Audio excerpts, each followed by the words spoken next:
Corona ने भारत में अपना महाविकराल रूप धारण कर लिया है। इसलिए अब इस बीमारी के खिलाफ थोड़ी सी लापरवाही भी भारी पड़ सकती है। इसलिए अब आपको इसे लेकर बहुत सजग और सावधान रहने की ज़रूरत है। जहां एक और अस्पतालों में कोरोना संक्रमितों को बेड नहीं उपलब्ध हो पा रही है, वहीं दूसरी ओर समय पर ऑक्सीजन उपलब्ध न होने पर लोग दम तोड़ रहे हैं। संक्रमित और मृतकों की संख्या भी बहुत तेज़ी से बढ़ रही है। इस दौरान सामान्य फ्लू और कोरोना के लक्षणों को समझना काफ़ी मुश्किल हो गया है। ज़्यादातर लोग इन दोनों चीज़ों को लेकर भ्रम की स्थिति में आ जाते हैं, जबकि सामान्य फ्लू एक सीजनल बीमारी है और कोरोना एक अलग बीमारी।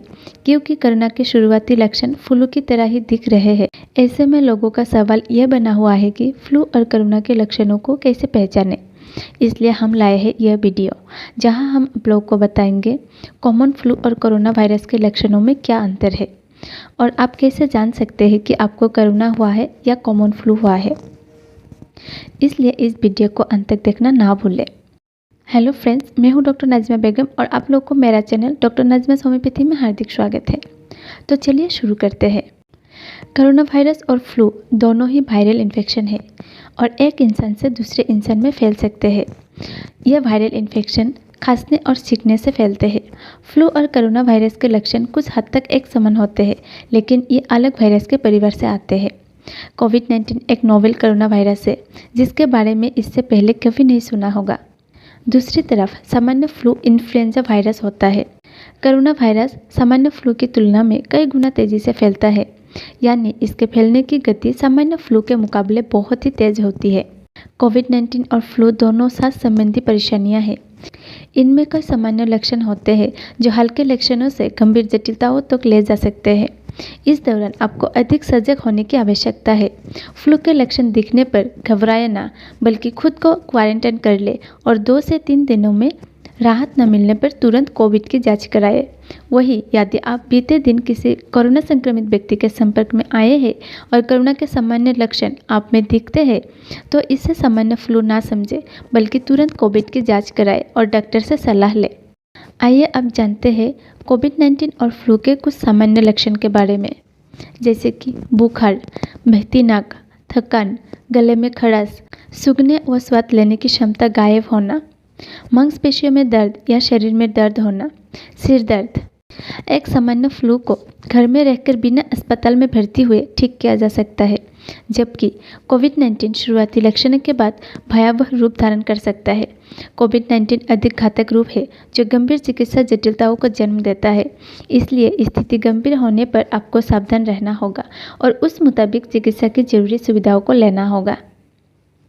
फ्लू से पीड़ित लोगों में इसके संक्रमण के लक्षण 3 से 4 दिनों में सामने आ सकते हैं, जबकि कोरोना पॉजिटिव पाए जाने पर व्यक्ति में 5 दिन के बाद भी इसके लक्षण दिखे जा सकते हैं। कोरोना से संक्रमित होने पर 2 दिन से 14 दिन में लक्षण दिखाई दे सकते हैं। आइए अब जानते हैं कोरोना वायरस और फ्लू के बीच अंतर की 3 मुख्य लक्षण के बारे में। सबसे पहले है सांस लेने में परेशानी। कोरोना की दूसरी लहर के दौरान संक्रमितों में सांस संबंधी दिक्कत यानी ऑक्सीजन स्तर में कमी सबसे ज़्यादा देखा जा रहा है। सांस लेने में तकलीफ और सीने में दर्द कोरोना का संकेत है। यह लक्षण सामान्य फ्लू के दौरान बहुत कम देखने को मिलता है। ऐसे में इसे फ्लू ना समझें और इन लक्षणों को दिखने पर तुरंत अस्पताल में भर्ती हो जाए। दूसरा है स्वाद और सूंघने की क्षमता ना होना। कोरोना से संक्रमित मरीजों में आमतौर पर सूंघने और स्वाद लेने की शक्ति गायब हो जाती है। कोरोना सबसे पहले स्वाद लेने और सूंघने की इंद्रियों पर प्रहार करता है, जिससे स्वाद लेने और सूंघने की क्षमता चली जाती है। सामान्य फ्लू के दौरान ऐसा बहुत कम देखा जाता है। तीसरा है थकान और भ्रम की स्थिति। थकान के साथ भ्रम की स्थिति भी बनना कोरोना का नया लक्षण देखा जा रहा है। सामान्य फ्लू में यह लक्षण नहीं देखा जाता है, इसलिए ऐसे लक्षणों के दिखने पर अधिक सजग हो जाए और तुरंत कोविड की जांच कराएं और डॉक्टर से ज़रूर सलाह लें।